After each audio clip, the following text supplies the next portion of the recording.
Respeite-se e assegure-se o direito de não provar contra si. Respeite-se e assegure-se o direito ao silêncio. Segundo o Ministério Público Federal, os profissionais do hospital vinham realizando procedimentos médicos sem o consentimento das pacientes. Ordem dos Advogados do Brasil e Sebrae firmam parceria para orientar e estimular pequenos empresários. Uma única bateria dessa, ou uma pilha, ela pode contaminar o meio ambiente por um período de 100 a 500 anos.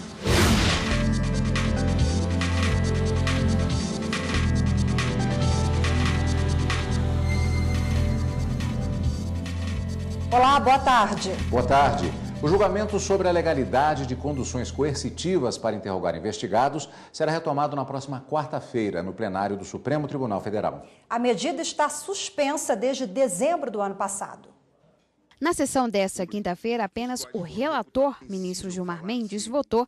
Ele disse que o interrogatório de investigados e réus após conduções coercitivas fere direitos fundamentais. Durante o voto, o ministro também classificou alguns interrogatórios como verdadeiras torturas. Nós já sabemos que prisões alongadas para obter, por exemplo, delação, não é outra coisa senão uma forma de tortura.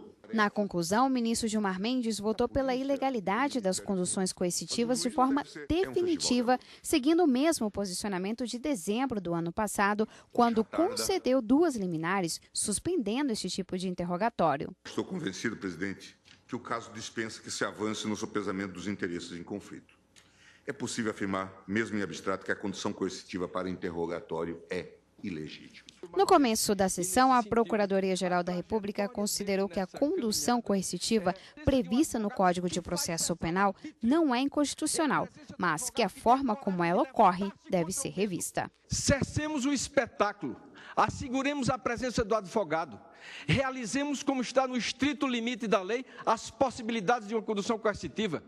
Respeite-se e assegure-se a presunção de inocência, respeite-se e assegure-se o direito de não provar contra si, respeite-se e assegure-se o direito ao silêncio. Na sessão da próxima quarta-feira, à tarde, votam os demais ministros.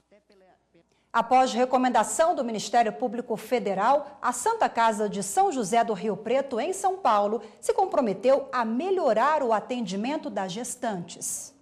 A Santa Casa de Misericórdia de São José do Rio Preto assumiu o compromisso de garantir às mulheres práticas humanizadas de parto, como a liberdade de posição e o contato imediato com o bebê.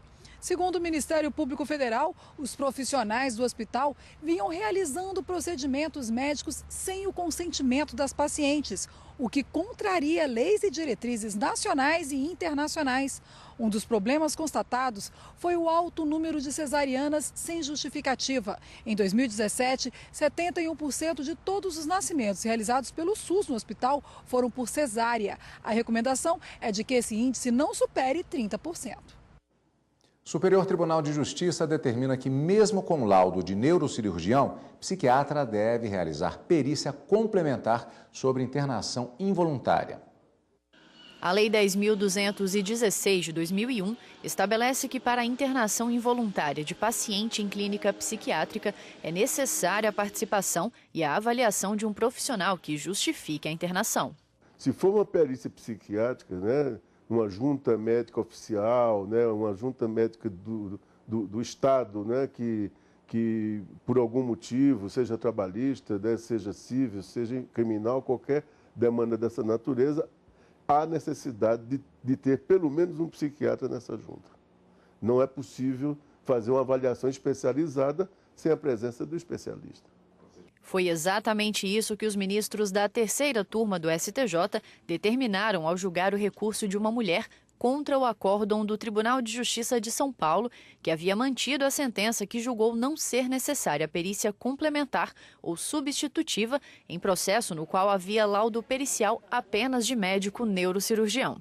O caso foi parar em segunda instância depois que o juiz indeferiu o pedido de realização de nova perícia e encerrou a fase pericial, considerando apenas o laudo assinado pelo neurocirurgião. No recurso ao STJ, a mulher contestou a decisão, ressaltando que a internação contra a vontade dela foi determinada por neurocirurgião com base em informações prestadas pelo marido na época. O médico considerou a mulher incapaz de decidir sobre a própria internação e que ela apresentava risco de suicídio, agressão e fuga. A relatora do recurso, ministra Nancy Andrighi, explicou que tanto o neurocirurgião quanto o psiquiatra têm capacidade técnica para produzir o laudo e que cabe ao julgador interpretar a perícia e considerar o seu valor judicialmente.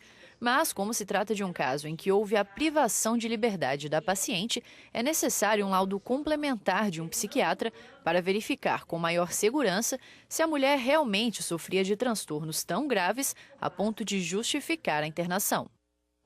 Tribunal Superior do Trabalho reconhece direito a horas extras a uma empregada doméstica decorrentes do intervalo de 15 minutos não usufruídos nos dias em que ela trabalhou além do horário.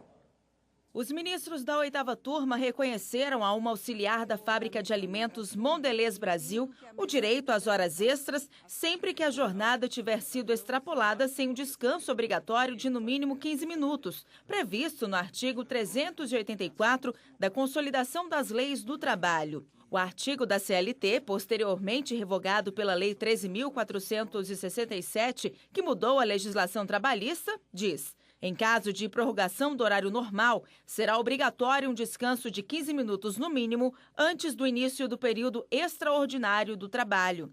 O entendimento da turma mudou decisão do Tribunal Regional do Trabalho da 9ª Região no Paraná, que havia reconhecido o pagamento do intervalo apenas quando a sobrejornada ultrapassasse 30 minutos da jornada habitual. Para o regional, se não houvesse esse parâmetro de meia hora, a empregada seria prejudicada quando precisasse de apenas alguns minutos para concluir o trabalho, pois teria que parar o serviço e fazer um intervalo de no mínimo 15 minutos. Mas no TST, a relatora na 8ª turma, ministra Dora Maria da Costa, atendeu o recurso da empregada. A ministra destacou que o artigo 384 assegurava um intervalo mínimo e obrigatório de 15 minutos, sem nenhuma limitação ao período de duração de sobrejornada. A decisão foi unânime.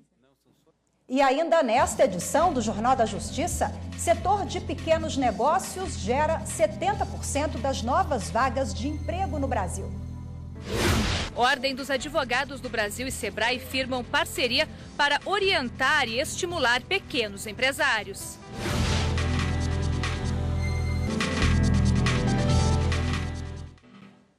O Tribunal Superior Eleitoral aplicou pela primeira vez uma lei no caso de divulgação de notícias falsas na internet, as chamadas fake news. A norma regulamenta a propaganda eleitoral no pleito de 2018. O partido Rede Sustentabilidade denunciou a divulgação de notícias falsas a respeito da pré-candidata Marina Silva por meio de um perfil anônimo no Facebook. O partido afirmou ainda que não existem provas de que Marina Silva esteja associada a atos de corrupção. Além disso, sustentou que a pré-candidata não figura como ré ou investigada em nenhum processo relacionado à Lava Jato. Na decisão, o ministro substituto Sérgio Banhos determinou ao Facebook a remoção de publicações no prazo de 48 horas. A empresa também terá que fornecer em até 10 dias os registros de acessos a uma das postagens, dados sobre a origem no cadastro da página responsável pelas publicações, além dos dados pessoais do criador e administradores. O ministro destacou que as publicações questionadas pelo partido apresentam indícios de fake news, têm manchetes sensacionalistas, prevalência da primeira pessoa na narrativa, erros gramaticais, além de emprego de expressões de julgamento e extremismo. Continuam abertas as inscrições para o seminário do Conselho Nacional de Justiça 30 anos sem censura, a Constituição de 1988 e a liberdade de imprensa. O evento é direcionado a magistrados e jornalistas, mas os interessados pelo tema também podem participar. A abertura e o encerramento serão realizados pela presidente do Conselho Nacional de Justiça e do Supremo Tribunal Federal, ministra Carmen Lúcia. O seminário será na próxima segunda-feira no Supremo Tribunal Federal. As inscrições podem ser feitas no site, anote aí, cnj.jus.br. O Sebrae e a Ordem dos Advogados do Brasil firmaram uma parceria que vai ajudar os pequenos negócios. Um setor da economia que gera cerca de 70% de vagas de empregos por mês no país. Há 10 anos, Júlio resolveu montar o próprio negócio junto com a esposa. O casal decidiu abrir uma clínica estética considerada uma pequena empresa devido ao faturamento. Ao longo desse tempo, 8 funcionários foram contratados e a clientela só cresceu. A vantagem é que você tem autonomia total, né? Então você inicia um pequeno negócio, né? E você vai fazendo do seu jeito. Né? E conforme a proporção, você vai incrementando outras coisas, né? E a questão da desvantagem, eu acho que é uma questão um pouco burocrática, acho que todo mundo sofre com isso, né? Os pequenos negócios são divididos em 3 categorias. O microempreendedor individual é aquele com faturamento anual de até R$60 mil. As microempresas são negócios com renda bruta anual de R$60 mil a R$360 mil. Já as pequenas empresas são aquelas em que a renda varia de R$360 mil a R$3.600.000 por ano. Os pequenos empresários têm uma série de vantagens previstas pela Constituição Federal, como impostos menores e tratamento diferenciado nas licitações. Para garantir esses e outros direitos, a Ordem dos Advogados do Brasil e o SEBRAE firmaram uma parceria. Uma das medidas das duas instituições é a criação de uma comissão para tirar dúvidas e estimular pessoas que querem abrir o próprio negócio. A parceria entre SEBRAE e OAB tem um motivo. Os pequenos negócios no Brasil são fundamentais para a economia do país.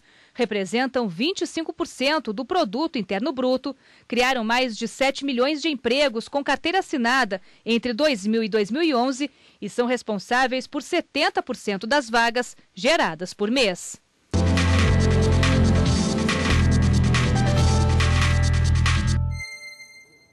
Para falar mais sobre o assunto, recebemos o advogado e analista do SEBRAE, Gabriel Riza Ferraz, a quem, antes de mais nada, eu agradeço a presença aqui nos estúdios da TV Justiça.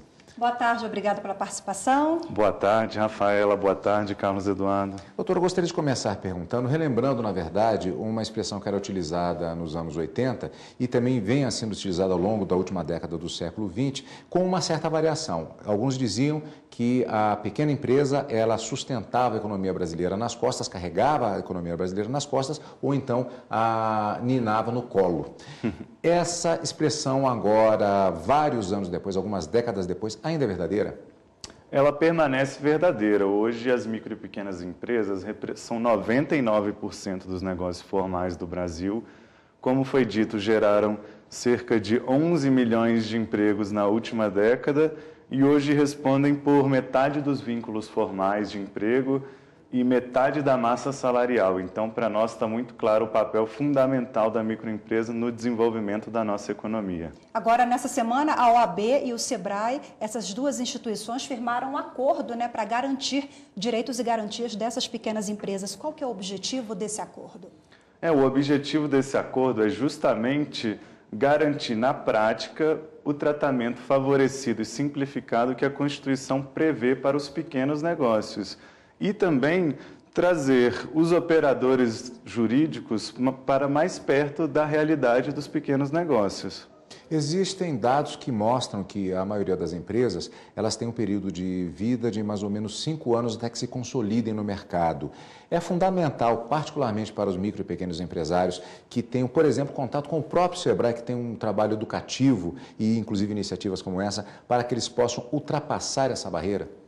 Exatamente. O SEBRAE hoje dá todo o apoio à gestão da empresa, né? Dá essas ferramentas para o empresário para que ele prospere no seu negócio, desenvolva suas capacidades empreendedoras. E, por outro lado, esse convênio entre OAB e SEBRAE vem no sentido de propiciar um ambiente de negócios mais favorável. Isso também é essencial para aumentar a expectativa de vida dessas empresas. Agora, quais são os direitos assegurados a partir desse acordo? A Constituição Federal prevê a simplificação e a redução, inclusive a eliminação de obrigações tributárias, administrativas e previdenciárias. Um exemplo prático que aconteceu fruto dessa parceria entre SEBRAE e OAB foi a suspensão da cláusula 9ª do Convênio 93 do CONFAS. Esse convênio tratava de comércio eletrônico. ele estabeleceu obrigações tributárias bem complexas para as empresas desse segmento e-commerce, né? Hoje é um setor que cresce muito. Cerca de 1/3 dessas empresas, em janeiro do ano de 2016, chegou a paralisar suas atividades. O SEBRAE entrou como amicus curiae, a OAB entrou como a ADI 5464, e na tramitação desse processo foi deferido um pedido liminar que suspendeu a aplicação desse novo convênio para as pequenas empresas e possibilitou que elas voltassem a trabalhar sem essa burocracia, de forma mais simples, sem o peso dessa carga tributária excessiva sobre o seu negócio. Como é que vai funcionar a atuação da OAB em conjunto com o SEBRAE? É um processo de análise da legislação, dos preceitos constitucionais e, eventualmente, até mesmo a entrada de ações no próprio judiciário para a garantia desses direitos? Exatamente. Tanto a OAB quanto o SEBRAE têm uma grande vantagem que eles estão presentes em municípios, estados e também em âmbito federal. Então, desde o monitoramento da legislações que não obedecem ao preceito que foi levado à lei complementar, que é que toda nova obrigação deve prever um tratamento favorecido e diferenciado para a pequena empresa, SEBRAE e OAB, seja através das subseções, das seccionais e do Conselho Federal, se necessário, irão inclusive propor ações na Justiça e, paralelamente, vão instituir comissões especiais em seu âmbito para discutir essa temática da legislação da pequena empresa. Agora, doutor Gabriel, quais as vantagens e as dificuldades também desse pequeno empresário, desse pequeno negócio? A gente precisa de uma reforma tributária urgente aí para poder minimizar os impostos, os impactos negativos, né, que a gente sabe que eles existem? Em 2006, foi aprovado o Estatuto da Micro e Pequena Empresa, prevendo uma série de benefícios para as empresas. Redução da carga tributária, facilitação do cumprimento de obrigações acessórias, tratamento favorecido em compras públicas, a criação da figura do microempreendedor individual para a inclusão produtiva, que tem também benefícios previdenciários. Mas os maiores desafios hoje ainda são a alta carga tributária, né? E, em especial o ICMS, a substituição tributária do ICMS é essencial que a reforma tributária também traga uma solução para esse problema. Também temos hoje um grande desafio em relação ao acesso ao crédito, né? É preciso, inclusive, com auxílio dos bancos públicos, ampliar o acesso a crédito para esses pequenos negócios.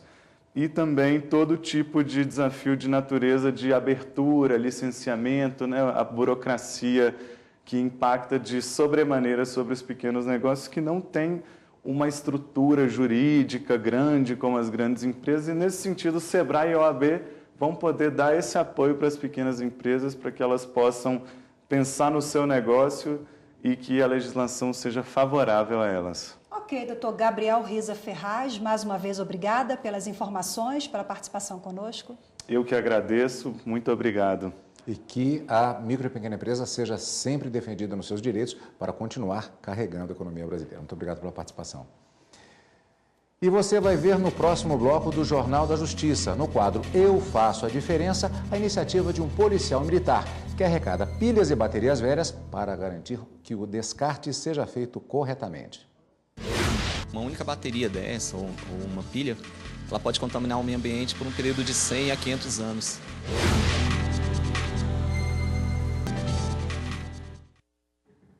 Uma estatística assustadora revelou que mais de 80% das vítimas de abuso sexual no Rio Grande do Sul são crianças e adolescentes. O levantamento levou em conta 341 processos julgados entre janeiro e outubro de 2017 pela Justiça Gaúcha. De acordo com o levantamento das 341 vítimas, 288 tinham entre 1 e 14 anos. Até aos 10 anos, foram 161. Sobre o total, 90% eram do sexo feminino. A pesquisa foi realizada pelo gabinete do desembargador José Antônio Daltoé César. As pessoas não imaginam que 90% das vítimas têm 13 anos ou menos. São seres em formação, são seres que sofreram algum tipo de violência. em regra dentro de sua família ou dentro do círculo de proteção. Quanto aos agressores, em 92% dos casos, eles são homens. É o que demonstrou 313 processos. 8% foram mulheres. Em 40% dos casos, os abusadores vivem sob o mesmo teto das vítimas. Pais e padrastos aparecem como réus em 30% dos casos. O desembargador responsável pela pesquisa diz que para reduzir os índices é preciso o envolvimento de toda a sociedade. Não é o judiciário que vai resolver isso, não é a polícia que vai resolver isso, é a comunidade, são as pessoas que têm que observar se existe alguma criança em situação que pode estar sofrendo esse tipo de atividade, que faça cessar o quanto antes, que não tolerem esse tipo de situação, porque existe muita gente que tolera que meninas de 11, 12, 13 anos sejam abusadas sexualmente e entendem que isso é uma coisa natural. Em 72% dos casos, o tempo médio em que os abusos foram revelados foi de até 1 ano. Em 37% dos episódios, o período máximo não ultrapassou 30 dias. Para que esses crimes cheguem à justiça, o tempo é mais demorado. Mais da metade dos ajuizamentos é feito passado mais de 1 ano do fato.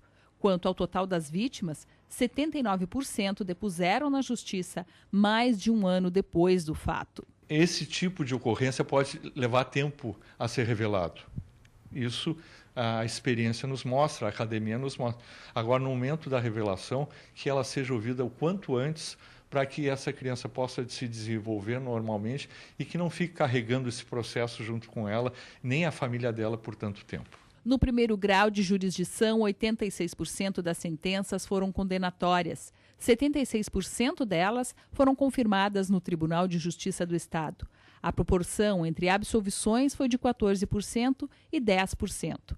Houve reformas para absolver e condenar. A análise mostra que 23% das vítimas, crianças e adolescentes, foram ouvidas pela sistemática do depoimento especial. Rafa, o Tribunal Superior do Trabalho inaugurou um novo canal para divulgação de notícias. Pois é, Cadu, agora quem tiver interesse pode ficar por dentro das decisões e ações do TST por meio do aplicativo WhatsApp. A lista de transmissão é aberta ao público. Para receber as novidades relacionadas ao TST é muito fácil. Basta adicionar aos contatos o número 61 99828 8461 e enviar uma mensagem de identificação com nome. Depois de ser incluído no grupo, diariamente as notícias publicadas no portal do tribunal serão enviadas para o seu smartphone, além de avisos e informações sobre outras atividades. Mas vale lembrar, esse número vai ser usado exclusivamente para o envio de notícias. A proposta da Secretaria de Comunicação Social do TST é proporcionar mais um canal de acesso à informação diretamente da fonte. Além do WhatsApp, você pode acessar as notícias no portal do Tribunal, no Facebook, Twitter e Instagram. Agora, o que você faz com as pilhas e baterias velhas? Uma pergunta difícil, né, Cadu? Uma resposta difícil também. Às vezes as pessoas ficam perdidas, não sabem o que fazer. O mais comum é jogar direto no lixo, né, Cadu? Agora, só que essa não é a melhor alternativa, não. O material é altamente tóxico e deve ter um descarte específico para não contaminar o meio ambiente. Vamos conferir a resposta? No quadro Eu Faço a Diferença de hoje, vamos mostrar a iniciativa de um policial militar do Distrito Federal que faz a diferença e que desenvolve sozinho um projeto de sustentabilidade para dar a destinação adequada a esses produtos.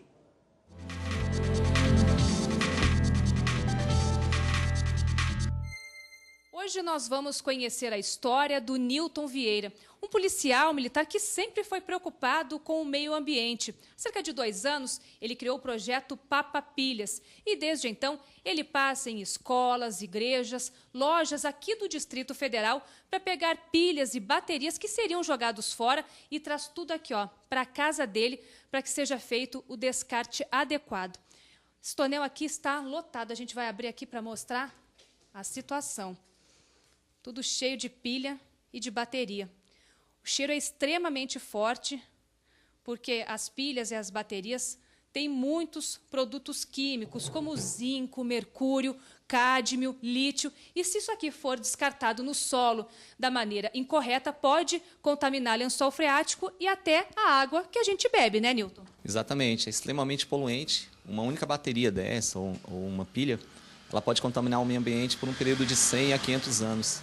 Então, além de ser uma questão ambiental, é também uma questão de saúde pública. Segundo a Associação Brasileira da Indústria Elétrica, são comercializadas no Brasil cerca de 1 bilhão e 200 mil pilhas e 400 milhões de baterias por ano. Apenas 2% de tudo isso tem o descarte correto. É um número irrisório, tá? Detalhe, a lei ela é de 2008. Até hoje, ou seja, 10 anos, nós não tivemos no país nenhuma situação do Estado implementar políticas públicas efetivas. Iniciativas como a de Newton são poucas. Dos locais pioneiros a apoiar o projeto.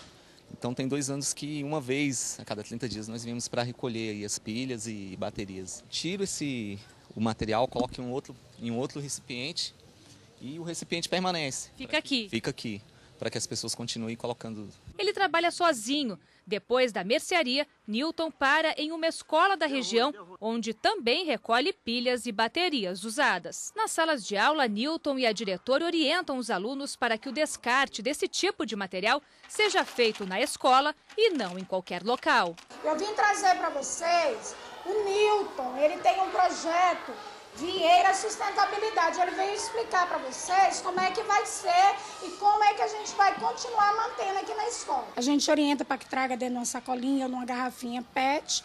Aí eles vão trazendo no decorrer do dia a dia, da semana, e vem e coloca aí no recipiente. No Brasil, o programa de logística reversa de pilhas e baterias portáteis teve início em 2010 e instituiu a responsabilidade compartilhada dos geradores de resíduos, ou seja, fabricantes, importadores, distribuidores, comerciantes e cidadãos.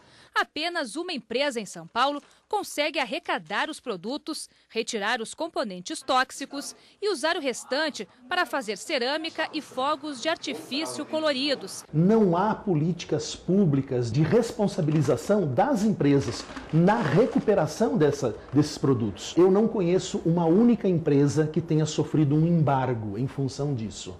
Já na Europa e Estados Unidos, nós temos paralisação de atividades e até embargo na produção de alguns produtos. Newton diz que está fazendo a parte dele. A partir desse momento, já depositou tudo aqui, já fez a tua coleta. Para onde vai esse material todo? O ideal é que ele tenha uma destinação final ambientalmente correta. E o único local aqui no Brasil fica em São Paulo. A dificuldade maior é a dificuldade financeira, já que 1 quilo fica em torno de R$10 para que chegue até a fábrica que dá a destinação final. Nós queremos não só a ajuda ao nosso projeto, mas nós queremos uma proteção ambiental maior, já que esse problema ambiental é um problema de todos.